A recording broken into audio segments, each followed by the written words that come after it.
Hello.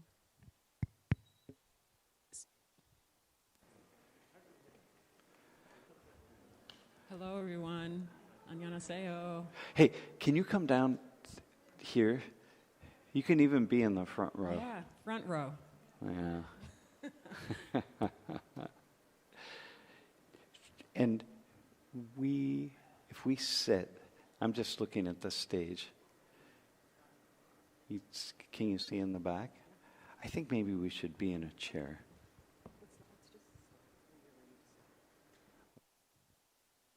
Okay. Hey, hello everyone. Thanks for coming.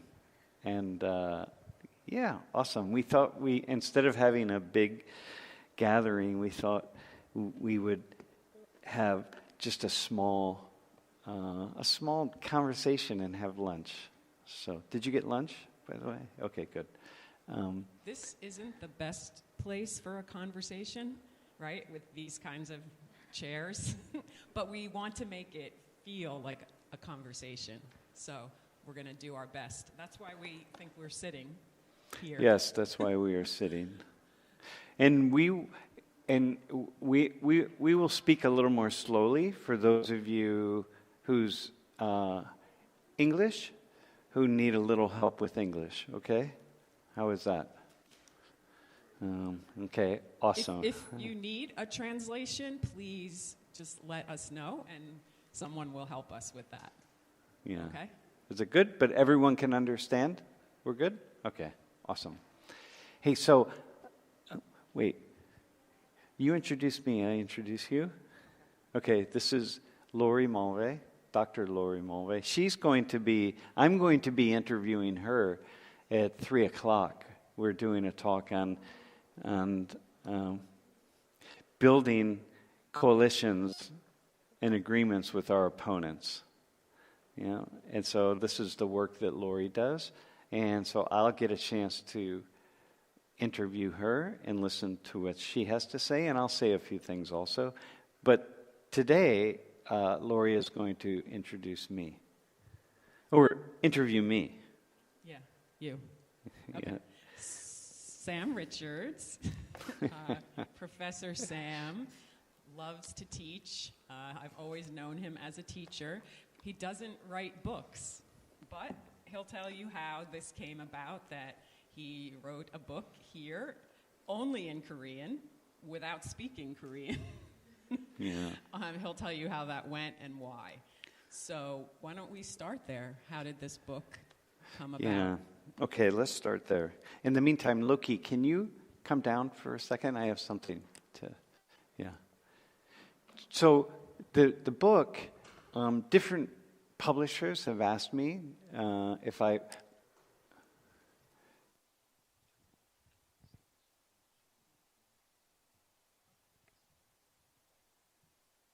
So different publishers have asked me to write a book about my insights and my thoughts about Korea, but I never really wanted to do that because I have many videos, and so it's more fun to make videos. But a publisher contacted me a year ago and said, hey, what if you write a book about your own personal observations about life? And his proposal was so interesting that I said, maybe that would be fascinating to do, because if you watch videos that I do with my students, you will notice that I don't talk about myself, and I don't give advice. I don't ever tell people anything that I think, and I've been alive for a long time. So I've learned a few things about living in all of that time. And so that's hence the title and the subtitle of the book. I learned, before I ask you the next question, I learned something from there's a, blah. Wait. It used to be, yeah, why is that not? Because...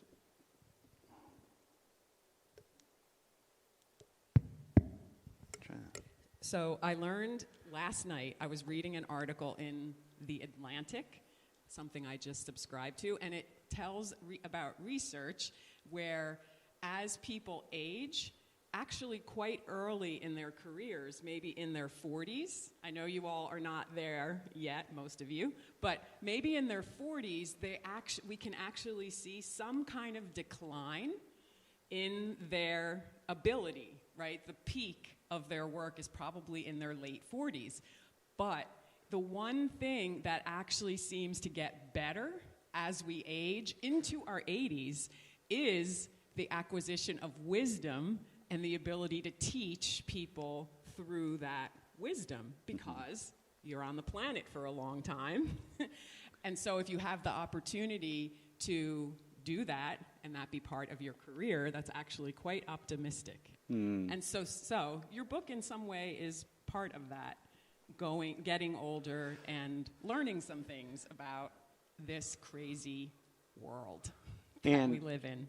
Yes. And learning some things that are really make sense or are valuable for people at many different ages. So the book is not written for college students, even though I teach college students. The book is not written for college students specifically, but for people of all ages. And the other day I was speaking and I had the idea that probably the book is more relevant to people in their 40s and 50s than people in their 20s. Because you have to have some experience in life to really have any idea of what's going on. So if you feel confused, those of you who are young, if you feel confused, it's normal. You should feel confused. Yeah. We still feel confused. Yeah. So I had someone tell me once that if you're not confused, you really don't have any idea what's happening in the world. So that's a good thing. Yeah. So you're going to tell us, you're going to start. We're going to take a deeper dive into one of the chapters about, what is the name of the one chapter? Not finding your... Knowing yourself. Knowing yourself. So that's what we're going to talk about because we think that's really relevant to you all. We're going to talk about the sweet spot first, just so you get an idea of overall what Sam was doing in the book. But I also want to say, I think from my own experience, learning about myself and care and thinking about how to live in my 20s was extremely important to living into all the other decades. So I do think this is really relevant to younger people. So that's just my perspective. I think the sooner you can start figuring out your relationship to life, right? I think the better off. Yes. So tell us about what is the sweet Wait, spot? does that make sense? Does that make sense? But, so in other words, you want to have more confusion in life before you have clarity. Yeah, you really want a lot of confusion. Okay? I think we're saying two different things. Yeah, two but things it's the that same. Not contradictory. No, but just in order to understand tracks. things, you're going to have to be more confused. Yeah. Like for me, I teach in my class. I have been teaching for 41 years.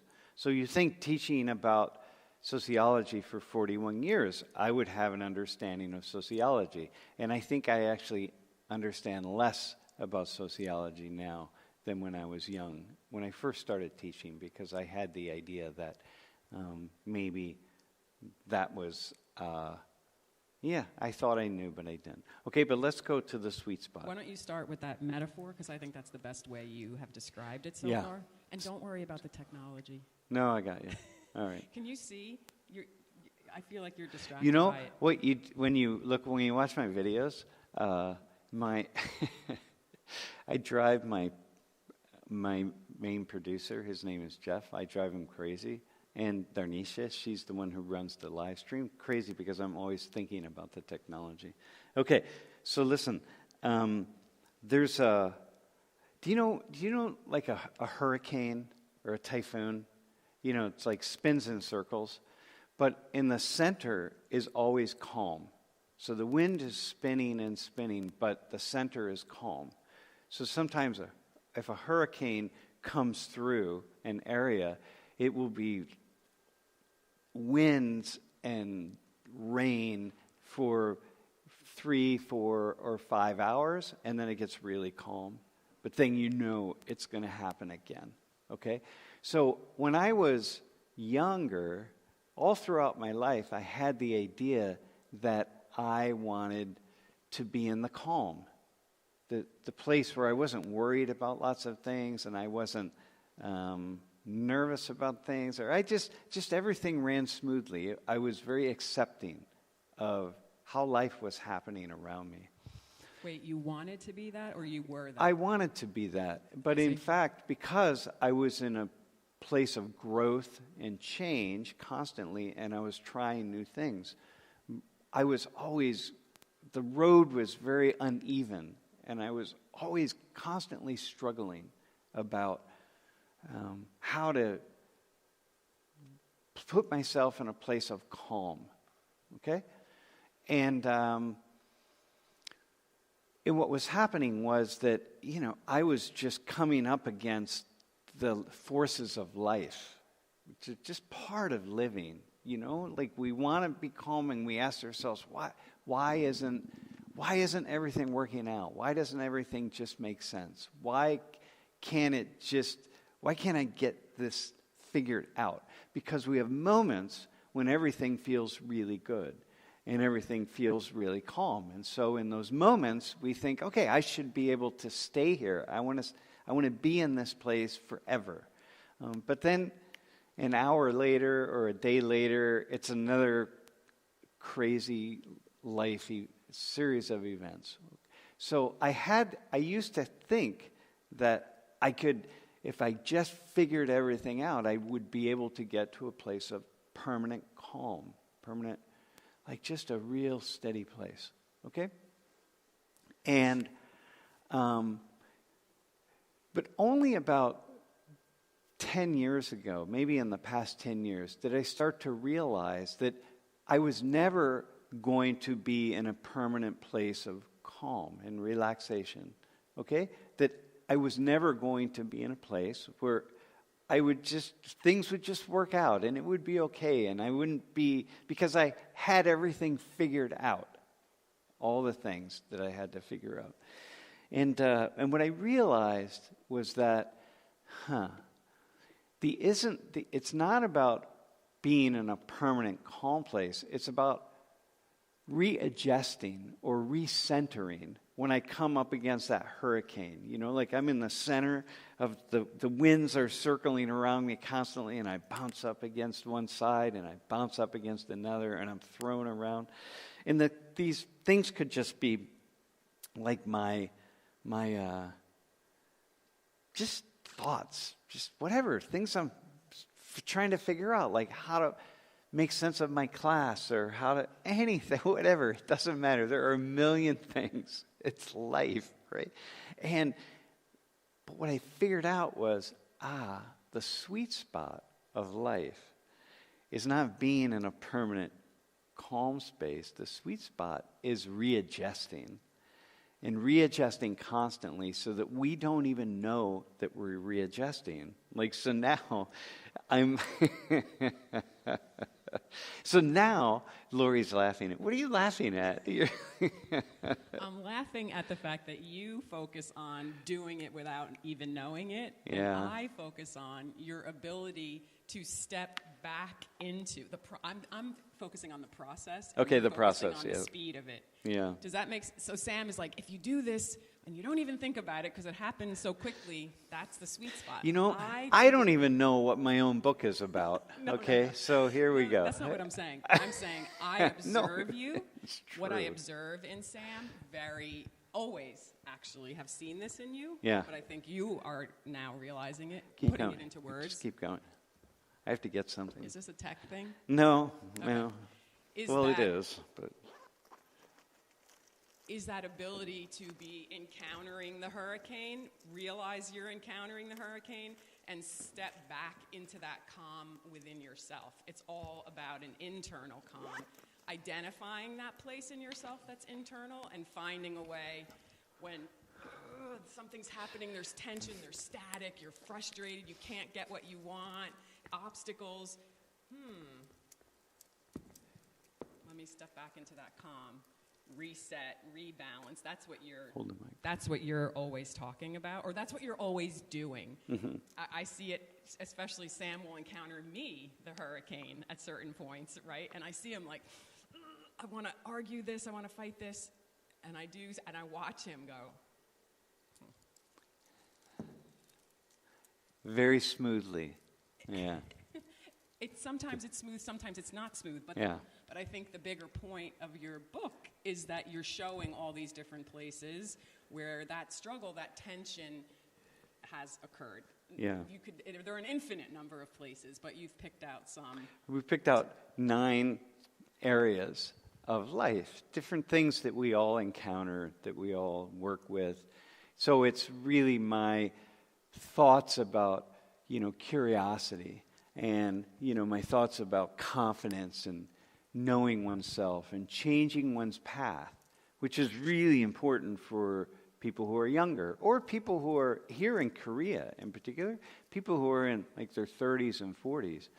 Koreans, this is a nation, a culture of people who are really trying to everyone is trying to figure it out and do it right. But, y'all are particularly invested in that in a way of kind of looking around and figuring out how to really choose and pursue the best path. So, Yeah. So with that introduction, can we just get a couple comments and then Yeah. you can go further? Who has a couple questions? Just comments or questions or need for clarification. We want to hear your voices, actually, not as much our own. Yeah, who's got a question? Or a comment. Comment. Or a curiosity. Anything. Go ahead. So sometimes I find myself like going down a path that someone else has chosen it for me. Uh-huh. And I feel like I lived in the U.S., both in the U.S. and Korea. So like when I was in the U.S., I would often find myself like figuring out my own path. But when I come to Korea, there are like parents or like someone who's like older than me who like chooses a path for me. So how do we break that barrier, and like how do we have the courage to fight that and figure out our own path?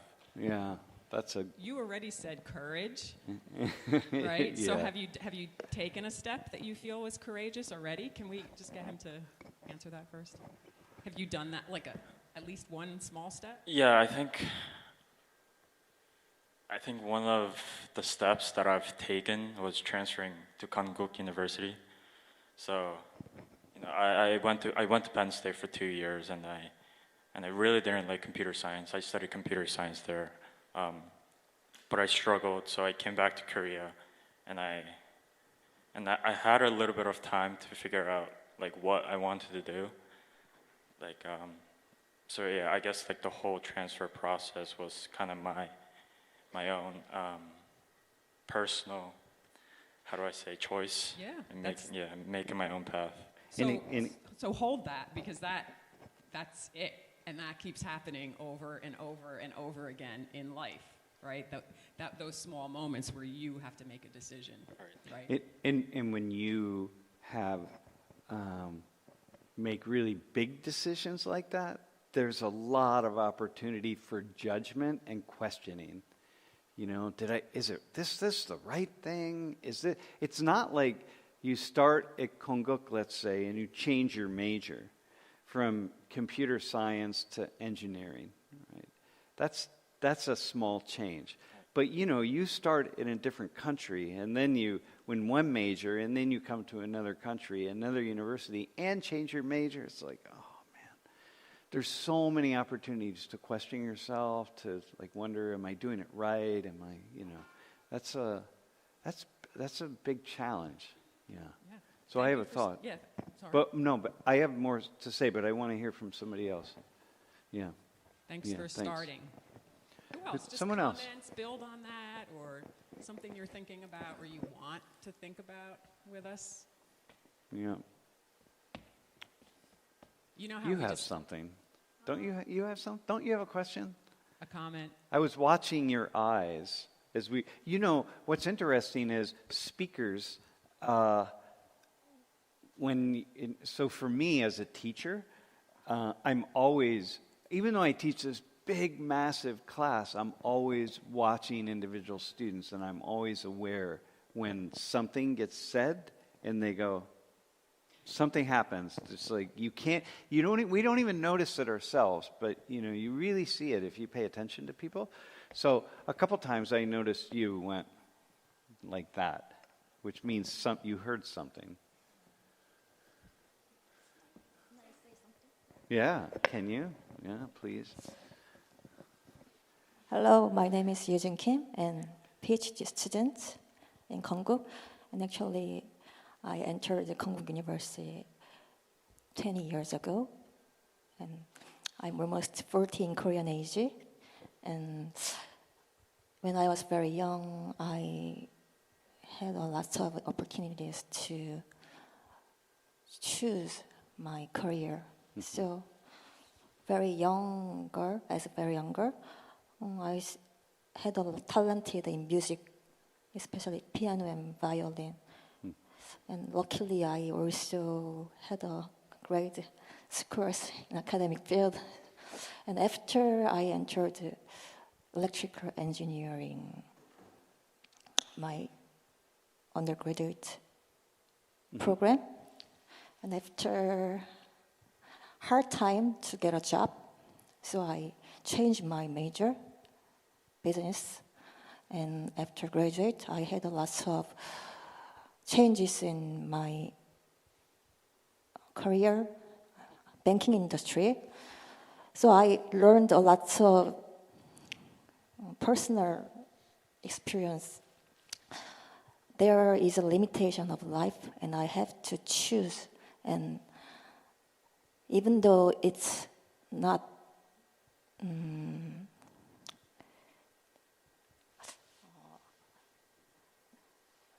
look perfect, after I choose, I entered myself in that field, and to not regret my life when I die. So I think many Korean students are very stressful because there is no opportunities when they failed or the ages are older. Yeah. Me too. When I come back to my school, there are many opinions. Why are you going to back to schools? Yeah. So it's the good thing when I get older.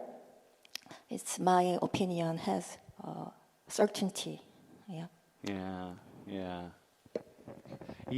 And I like that. Thank you. And with time, the certainty changes, right? For me, one of the chapters in the book is confidence. I mean, I'm thinking of how I want to respond. It's confidence, and maybe that's the best. I was really lucky. I tell this story that I was very lucky that I did not have anybody to guide me. So my father died when I was 9, and he wanted me to be kind of a scientist. But when he died, we were from the working class. So Laurie also, both of us are from the working class. Our parents didn't go to college, but when he died, I had no guidance. I was really on my own, and so I had nobody to tell me what would be a success, and what would be, really the best way to live. Anything, nothing. I had nobody. I had to figure it out. Even at like 9 years old, I had to figure it out by myself. But the beautiful thing about that was I didn't have anybody telling me what would be a failure. So I couldn't fail because I didn't know what success was, but I didn't know what failure was. So I could define my own success and I could define my own failure. And those really worked. They were good for me. So, here in Korea, there are so many voices saying what is successful, right? And there's so many voices saying what is a failure. And I had none of that. I just lived. And for you, it was very similar, Laurie. It reminds me of what Sam started saying this a long time ago, and it's so true that everything that happens is, if I go in this direction, there's good and bad. And if I go in this direction, it's good and bad. So no matter what you do, it will always be good and bad. So in a way, what are you worrying about? But the way you talk about, like with your dad, you're just like, well, it's good that I didn't have a dad. It's bad that I didn't have a dad, but you made something of it, right? We all do that. And I think a lot of the work of living is making our response to whatever happens. And that's that's what you have done from a very young age. Yeah, from a young age. And that's what the sweet spot comes out of that. Really, it's that staying in that space of being thrown around by the hurricane, but yet really being recentering, readjusting very quickly. And I think the reason that I would say you're qualified to talk about this is that from when I met Sam, when he was 25, he was saying, he wasn't saying, oh, I lost my dad when I was 9, my dad died, grief. He wasn't talking about that. Not that he shouldn't, and not that we shouldn't. Of course we should. But he was already at that time saying, I was so lucky that I didn't have a dad to tell me what to do. Again, I've seen him many times cry and be sad about not having a father, but he was leading with the way with your resilience, with how he met the hurricane of losing his dad and found a way to respond to it that was I think this is about creativity. And so that's what I've seen you do all your life. Yeah. So can we have some other thoughts? Yeah, how about someone else? A thought about this? Any thoughts? Yeah, anything at all. Yes.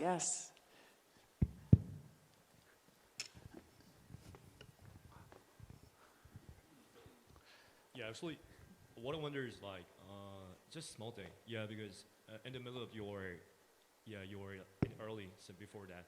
Hold the mic close to your mouth. Sorry, Yeah. Yeah, just like that. Yeah, and early, you guys have said about Koreans, some typical Koreans like that. Yeah, try to figure out all the things in there. So what might be some Koreans feature you think? Yeah, because whenever I meet my foreign friends, they always say Koreans are really hard worker and always trying to figure out something, and they're always not happiness like that. Yeah, but what might be other things? Yeah, what do you guys think about it? Always not happy, you say. Yeah, because there's always something more, right? You can always be better. It can be more perfect. It can be so much more. You can always work harder. Yeah. I mean, people all over the world are like that to a degree, okay? Just that Koreans are as a culture, you're much more likely to be in that place. And what that means is just more judgment, personal judgment, more opportunities to become less confident that the path we're on is a good path, because you're if you always can make it better, you can always do more, you can always, whatever it is, you're less confident that where you're standing in the moment is good, whether it's music or computer science or being in graduate school or anything. It's it makes it really difficult. So you have to work hard. This goes back to the same idea of positive and negative, no matter what. I think, and I'm always asking myself this about Korean people, that we're not talking about necessarily class differences, right? So I think when you have the privilege of education or the privilege of parents who have been to school and can guide you because they've been to school, that's also a certain kind of oppression, right? Because they know things and they know better than you, and they probably do know better in some ways. And like we were saying, I wonder about other Korean people whose parents didn't go to college and who don't know about universities. So that's less of a privilege, but it's a different kind of privilege because they have the opportunity, different opportunity, I'm guessing, like all over the world, to figure out their own path, right? So I think it's very useful to think about how do my privileges lead to some limitations, and how do my limitations lead me to, or have privileges in them, right? And so I think we're always navigating. It's always paradox. And I love how you always think about that. Like no matter what good thing happens, bad things come with it. No matter what bad things happen, good things come with it. It's crazy. And it seems so true. Last night we had dinner with someone who really loves her parents are both very successful, and they make a lot of money and they're very successful, and she really loves art, but she feels, and she pursues art, okay, but she feels like, oh, but my parents are so successful and I'm not going to be as successful as my parents. And I said, no, you have to change the thinking. Because your parents are so successful, you have the opportunity to pursue art. You don't have to make money, right? But now, if you have kids, you're an artist, so you won't have a lot of money, okay? Now your kids will have to go pursue business. You see, it's this all the time. But like, you have that opportunity, so you can't pursue art. Your parents give you this privilege of being able to be artistic. So enjoy that, enjoy. It's a very special thing, and yeah. Maybe. Does that make sense? Is that funny? That's funny, right? Is that funny? It's funny, but it makes sense. Yeah, okay. Thank you. I'm thinking you could just say a little bit about the knowing yourself chapter, because the funny thing about all of this is that, about all of this, meaning these choices that we have to make in life, and we have the world around us pushing us to be and do things a certain way. I think the truth is, every single one of you and us, we are all different. They're different. Like, we are not the same. We have to navigate differently. I have feelings in my body when certain things happen that you don't have. You have different feelings. So no matter what is similar, we can't do the same thing as everybody else. And we just don't realize that enough. And our parents and the people around us, they don't know, they can't account for that. We have to account for how we're different. And so knowing oneself, meaning knowing how you feel, what you like, what you don't like, even if you wish you liked it, that's really important to all of this. So what do I think of? What did I write about that? What's your experience? What would you want us to think about? So I think that knowing oneself that's the second chapter of the book. I think it's the most important chapter. And,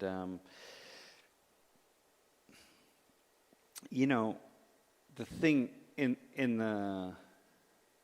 many cultures around the world, there's a lot of this culture, the people around us put a lot of pressure on us to think like other people.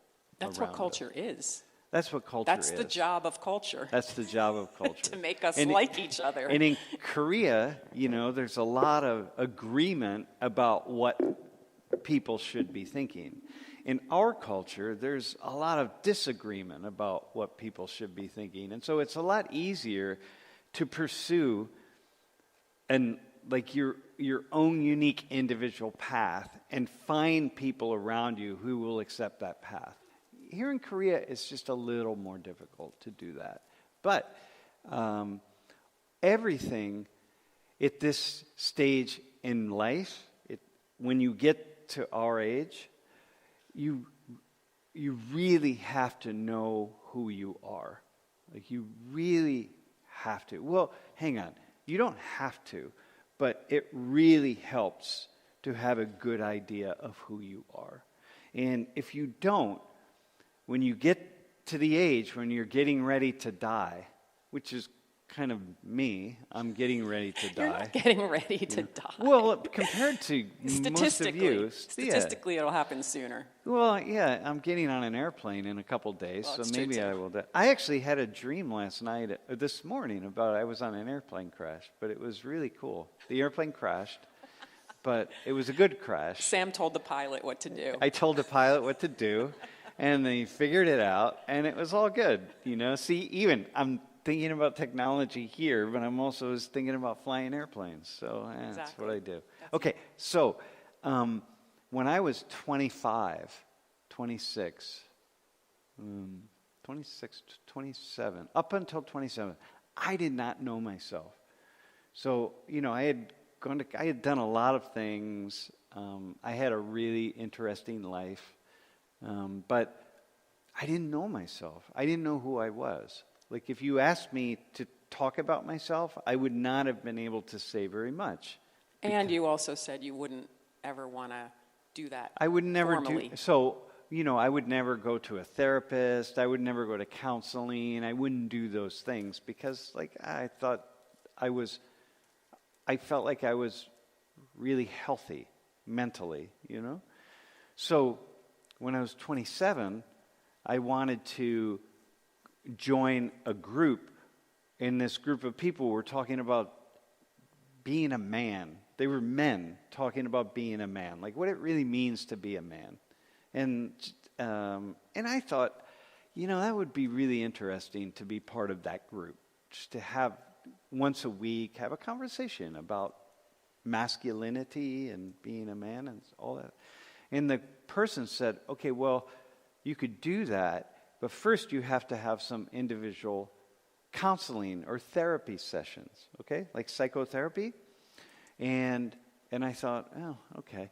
I wasn't depressed. I wasn't anxious. I wasn't mentally unstable at all. I was just kind of like who I am. But I said, all right, well, let me go talk to him. So I went to this person's office, closed the door, I sat down. He sat down in front of me, just like this. Here we were. And he started asking me questions about my life. And suddenly, like in 45 minutes or an hour went by of me talking just about things, my childhood, right? Like, well, tell me about your childhood. And then I would just say different things. It wasn't sad things or stuff like that. It was just tell me about who you are, And after that time, I really had never, up until that time, before that time, I never ever spoke about myself for a whole hour. And I thought, wow, that was really fascinating. And so he said, well, do you want to come back? And I said, yeah, I want to come back. I want to talk more about myself. It was really interesting because I knew other people, like I knew you for 2 years at that point, almost a year and a half at that point. But I didn't know me. Like I didn't know who I was really, So then I ended up being in therapy for almost 2 years, just getting to know myself. And I was never ever mentally, like unstable or mentally or depressed or nothing at all. It was just me going into a room and answering questions about who I was. And it was the most interesting conversations I ever had in my entire life. And everything I am today, what I do and how I do it, it's because I did that. I got to know myself. And that's foundation of the second chapter of the book, but everything in the book is based on that. I could never write this book if I hadn't had that experience. Yeah. You have another question. I was going to ask you a question, but I thought my question was, and so what is like one thing you want us, people sitting in this room or reading the book to know about that? And then I'd like to hear from. It is my wish for everyone who I meet and my students, I tell this to my students, that everybody has a friend or everybody has somebody, a counselor, a therapist, a friend, someone who's really, really good at asking questions and doesn't have to be trained at asking questions, but who's really good and who's really curious. And if we don't have that friend, we find that friend. Like you were the first person for me, and maybe I was the first person for you, but in the end, I had this other experience because I needed someone besides Laurie, But it's my wish that everybody had someone who would take them on, help them go on this kind of a journey of inner exploration. Like, it's so interesting. Like the mind, the heart, the mind, consciousness is so fascinating. And I do think it's important to say that a lot of people don't have that. And also sometimes that's not enough, is to have a friend or a confidant, we say. And I think sometimes when we're younger, we don't realize that. And I'm thinking of our goddaughter, Katie, who just lost her father. And he had a illness that went on for about a year. And she's 18.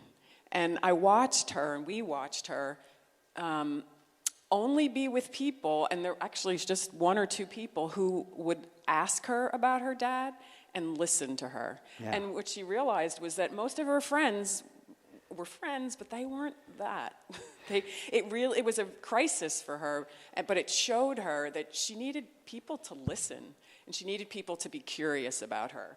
And many of us don't have that kind of crisis that shows that to us. But if you think about it, how many people in your life, grandmother, friend, are interested, are asking you about really you, curious. About you. It's a very special, unique and special thing.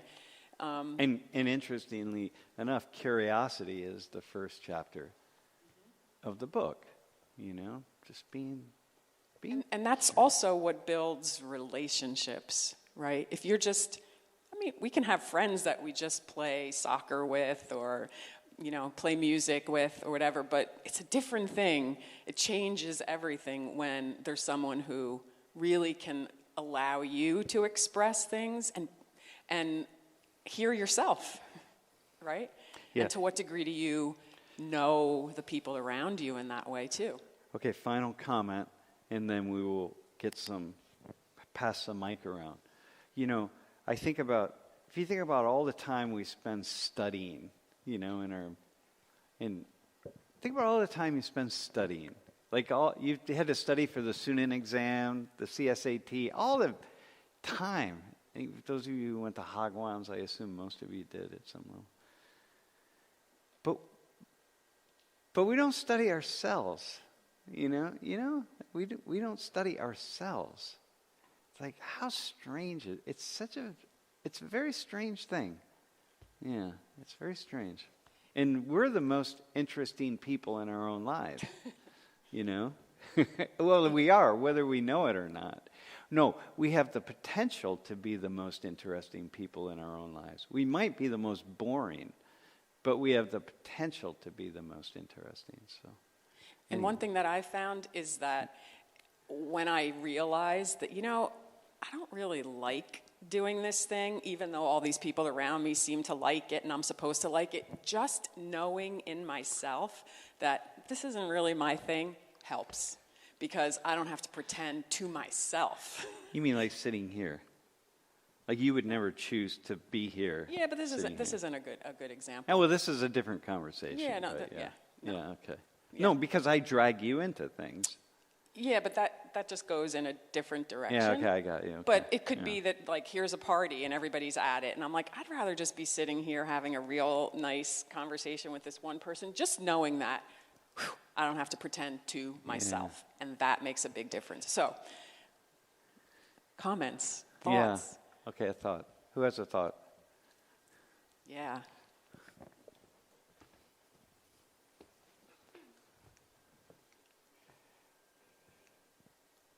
Hang on. There we are. Hi, I'm Sojin Kim, studying computer science. I used to live in India for about like 8 years when I was younger, from elementary to high school. And going to an American international school there was a great opportunity to really explore myself and getting to really know myself, I guess, because like the way we studied there and like the education there was a little different than studying here in Korea, because we did a lot of sports, we did many activities that students in Korea would usually not do. And I think because of those opportunities and the environment, I was able to find my potential in myself. And so coming back to Korea to go to the uni here made me really difficult to really continue knowing myself. So I am constantly like figuring out those opportunities to get out of Korea and go to somewhere else to find diversity and like know my potential more, because I think the environment here in Korea is kind of pressuring me to go to the path that is chosen for everyone.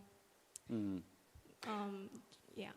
So I think what I would say to that is that to you is you have a unique opportunity to have both the types of experiences. Okay, and so you will know yourself more by really like digging into the Korean experience, right? With more people feeling like you're being kind of pushed in a certain direction. The more you actually go with that and feel how that feels, that you'll know yourself so much more, because you have two different ways of seeing life. So, so don't resist that too much, actually. See, it's like sometimes we're in just like see what happens if you just go with it and be like, whoa, you'll see some things about yourself that's also pretty cool. But that's also a cool opportunity, to be in India like that. Yeah, thanks. And just to say one funny thing about the United States, which is a very diverse place, it's also, no matter where you are, what culture you are encountering, there's craziness, ridiculousness, and pressure, right? And in our culture, I've heard many students say they come to the U.S. And they are now, I'm going to give one example. Someone who's Brazilian, and he considers himself white. He looks white if you see him. But he came to the U.S. as a student, and he said, suddenly I had to define myself as a person of color. Nobody would let me be white, because even though I'm white, I come from a culture where I call myself white. But here in the United States, I'm not allowed to be white.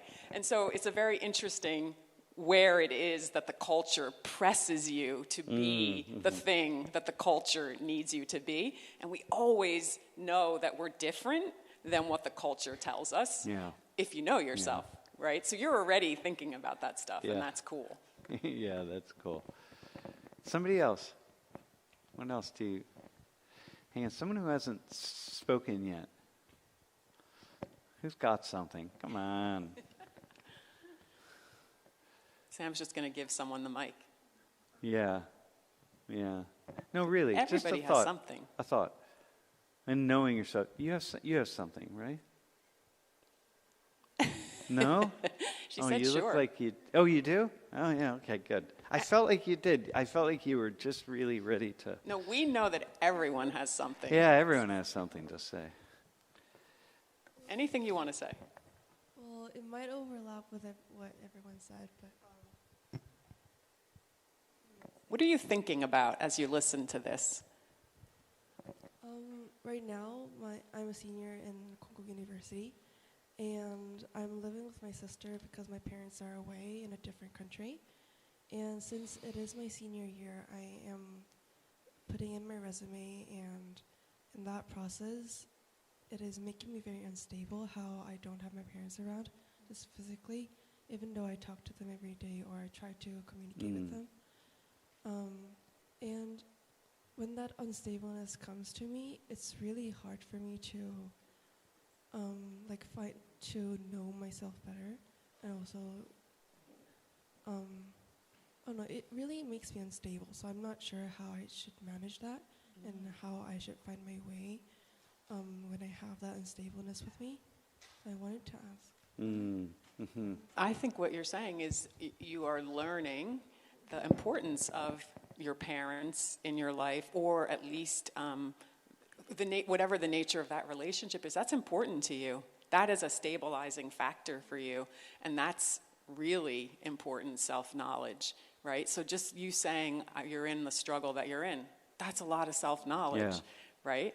And so you're trying to figure out, how do I stabilize? Can I stabilize? Why do I feel this way?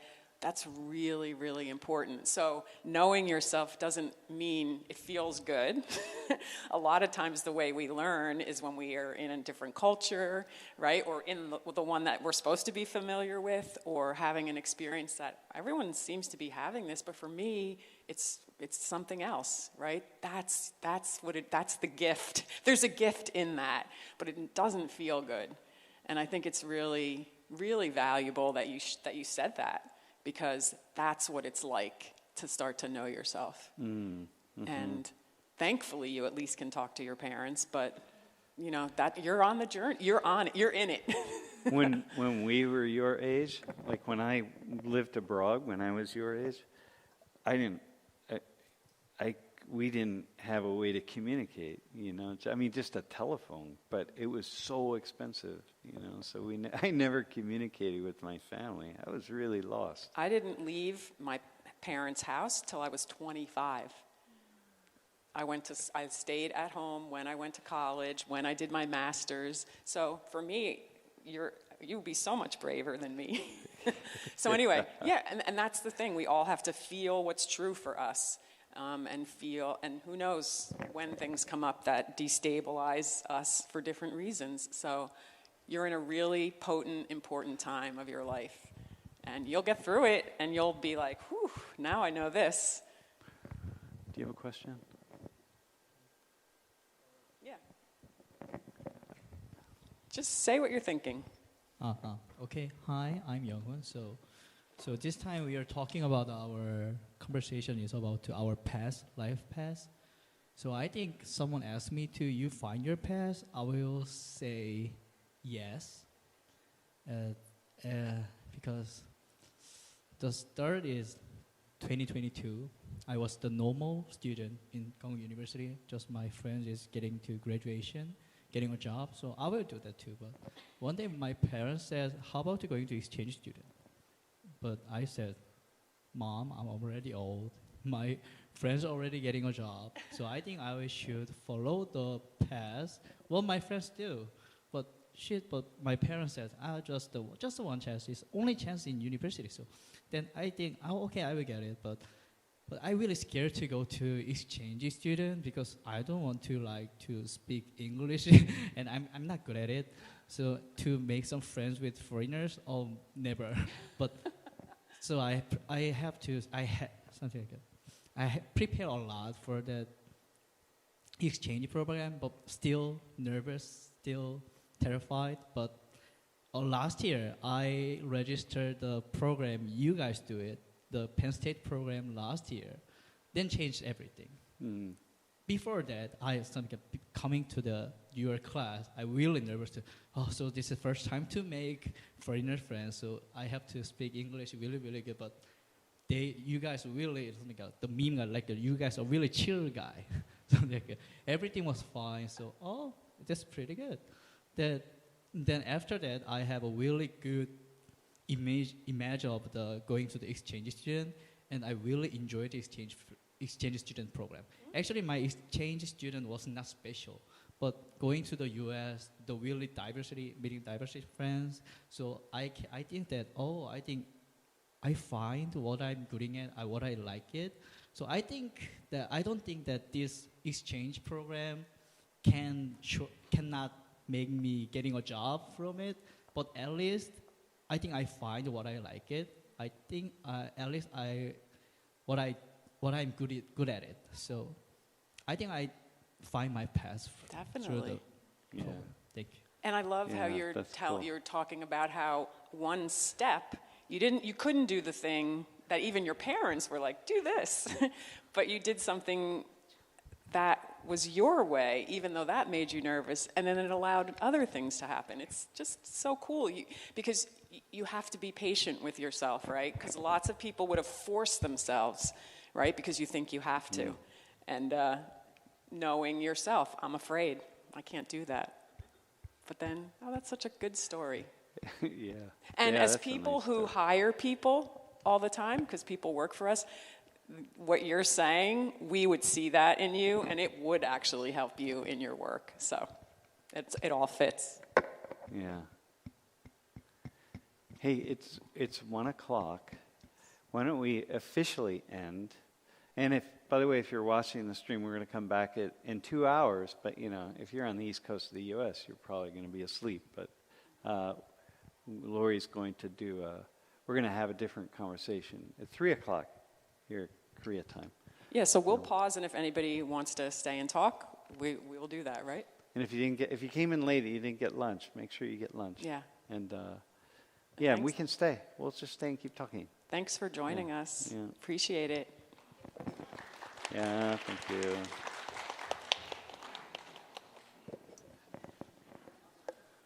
Yeah, we'll be here. So, if you want to hear your comment now, too, for sure.